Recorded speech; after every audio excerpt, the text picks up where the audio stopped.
Sup boys, it's Ambush Drift, the second best YouTuber behind Drift Roto. And today we are going to be talking about the Drift Daily 350Z.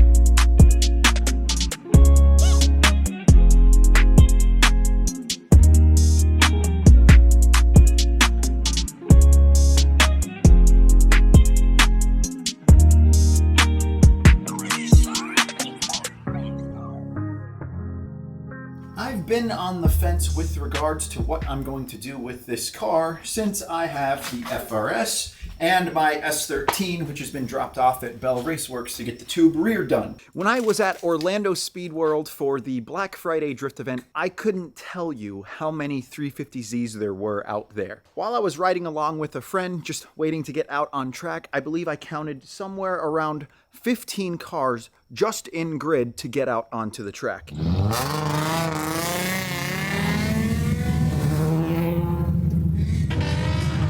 So by no means is it a novelty to be drifting a 350Z, at least here in Florida. But with that, I've always tried to be different with the FRS. We had the lobster fitment going on for quite a while, which in its own way was unique, but at the end of the day, you didn't see that many FRSs being drifted out at OSW, or in Florida for that matter. You cannot say that, though, with the 350Zs. Don't get me wrong, the Zs are great for what they are. Basically, just drift cars that we can beat on and have that OEM reliability. Ultimately, I want to get back out on track, and the Z would be what I would be drifting, because obviously, we still got a lot to do with the FRS.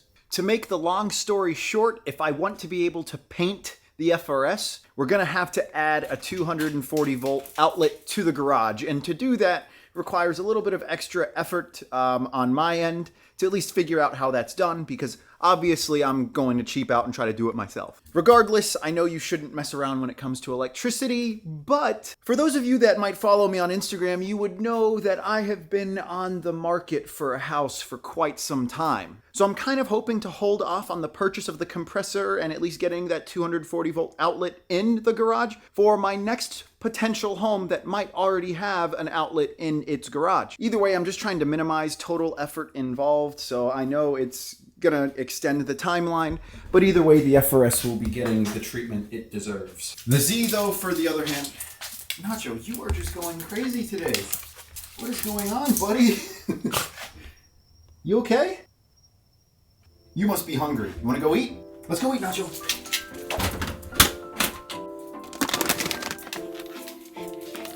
Alright, we're gonna try this again and try to fool him by giving him just one little piece of dog food instead of his normal portion. I know you're hungry, I know. Here. Oh, you're hungry, aren't you?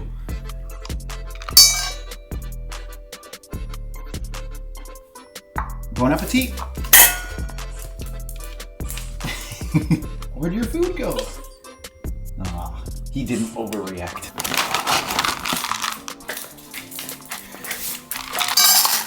There you go, buddy. Enjoy.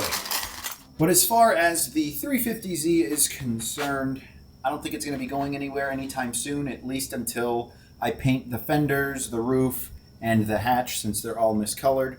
I have over fenders on the way for the rear, so obviously I don't want to sell a car looking like this, but who knows what will become of this car. What I do know, though, is that we need to address our head unit situation. Because I have a hydraulic handbrake in the Z with its reservoir getting in the way of where a normal head unit would sit, I had to go with this single DIN flip out screen to be able to listen to music and whatnot. I mean, you guys did see I had the subs in the back. So I do enjoy my tunes. And what all of the other Z guys have done is put their reservoir in a remote location, sometimes behind the cubby here, so they cut out the section that recesses into the dash, and then they use a self-tapping screw to mount that reservoir, because let's be honest, no one really uses these cubbies on the Z's. But when I got this handbrake welded in. I was kind of in a time crunch for a drift event that following weekend, so I just threw the single din in, put the reservoir just attached to the master,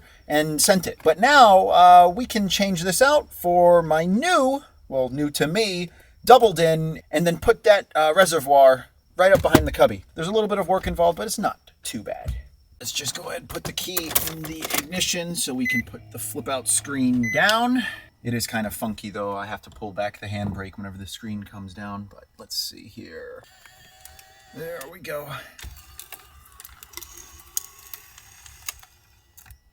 And with that retracted, we should just be able to pop out the center console piece here. A little bit of persuasion. Oh yeah, this has to pop out first. It's being a little painful.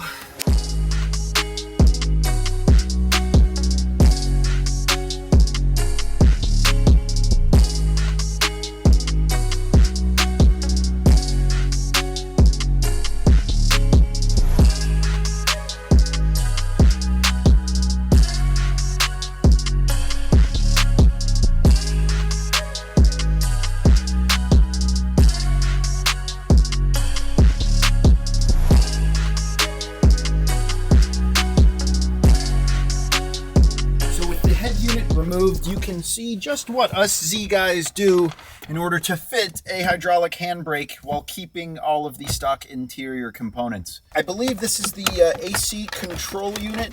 I have it tucked to the right of the hydraulic handbrake.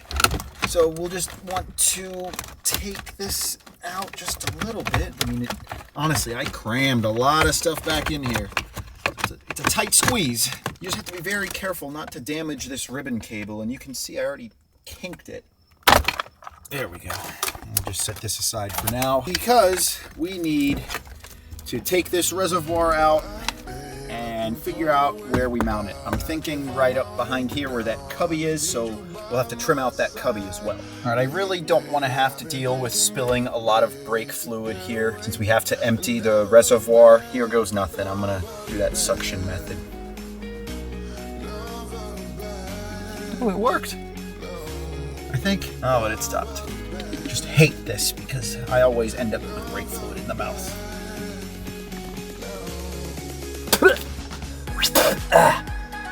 Plan B, we'll just use my dad's old underwear to soak up the rest of the brake fluid. Stuff it on in there. Yep, this won't be the first time that my dad's underwear got stained. Yeah, quick life pro tip. If you're a car guy and you need shop rags, old clothes are perfect for it. And in this case, my dad's old underwear. Okay, after legit fiddling with this head unit for the last 4 to 5 hours, I only got it finished. The AC control box, I went ahead and took it apart just so I could keep the control board without the extra excess of that plastic case. Ended up wrapping that unit with Teflon tape and then electrical tape just to keep it from grounding out or just touching anything in the backside here. You can see I cut out the cubby hole enough and filled up the reservoir with brake fluid, so we are good there. And now I have Apple CarPlay, which is something that I've been wanting. Luckily, I went from one Pioneer head unit to another, so I didn't need to address or touch any of the wiring on the backside. It was just plug and play. Seriously though, this took up way much more time than I wanted, and it is a work night, so I'm gonna be tired tomorrow.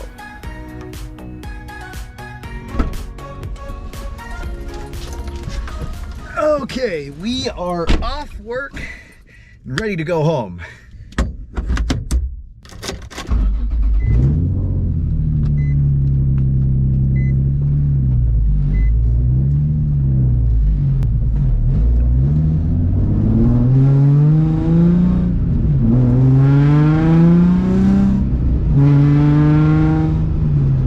See, the problem with these 350z's, every YouTuber has one. No one wants to watch the content on them. And even though they make fun daily drifters, I've kind of been on the fence with what I'm gonna do with mine.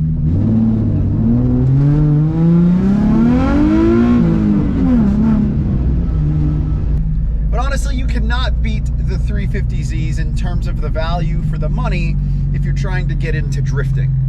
Everyone knows they're probably the most reliable drift car you can get, and for the length of time that I've had mine, that's true. And outside of cracking a rim because I drove on a flat tire, I have had zero issues with the car itself. But I have just struggled with what exactly I'm going to do with the car. Part of me has toyed around with the idea that I could put it up for trade for maybe something right-hand drive. In total, I have about 15K into the car, so you know, everyone says mods don't add value to a car, but if someone out there has a modified car that they put in money themselves, then maybe they could justify the trade that way. There is not a single stock suspension component on this car. All of it has been changed out. I have solid engine mounts, solid trans mounts, solid diff mounts, solid subframe mounts. So you would think it's not all that great of a daily driver, but it's honestly perfect. It does drone a lot with the ISR blast pipes that I have, but I don't mind it. You get used to it. But because I have the S13 and the FRS, part of me's been thinking like there's no need for a third drift car. And yes, you could think of it as a seat time car, but I really haven't been drifting lately.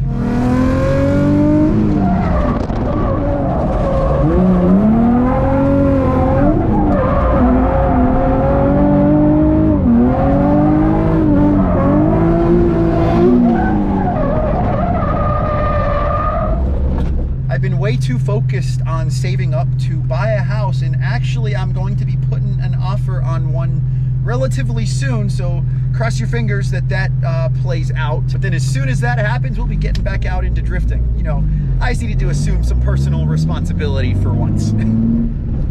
A house purchase is pretty important.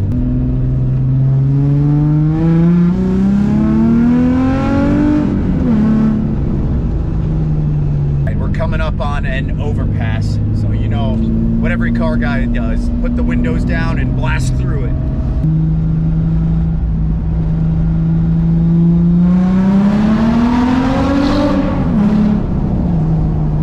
It's so loud, I feel so bad because I know it just ruptures everyone's eardrums. But yeah, hopefully this house pans out. It has its own separate workshop, so it would be perfect to set up a makeshift booth so I can paint the FRS, this car, and the S13. I don't want to put all my eggs in one basket because, you know, the house buying process can be relatively difficult and time consuming, but that's been a main reason why I haven't been putting out many videos in 2020, just because I've been saving my money, trying to be responsible. But once that happens, that is when I will probably be most willing to let go of this car. But if I'm ever going to do that, we will first need to address some issues with the car because it's not in the best shape.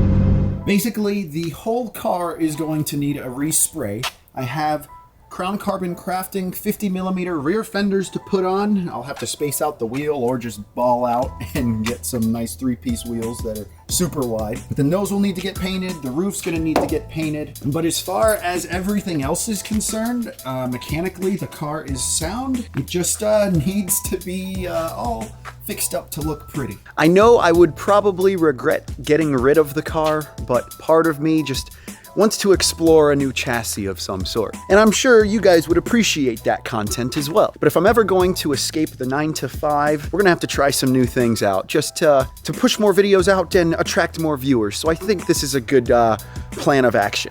With that said, I have one more thing I'd like to say. If you would like to see me do some after-work street drifting, let me know in the comments down below. I think that would make for a fun video. Granted, I could get in trouble, but you know, life's about taking risks. So I hope you guys have an awesome day, and I'll see you next time. Peace.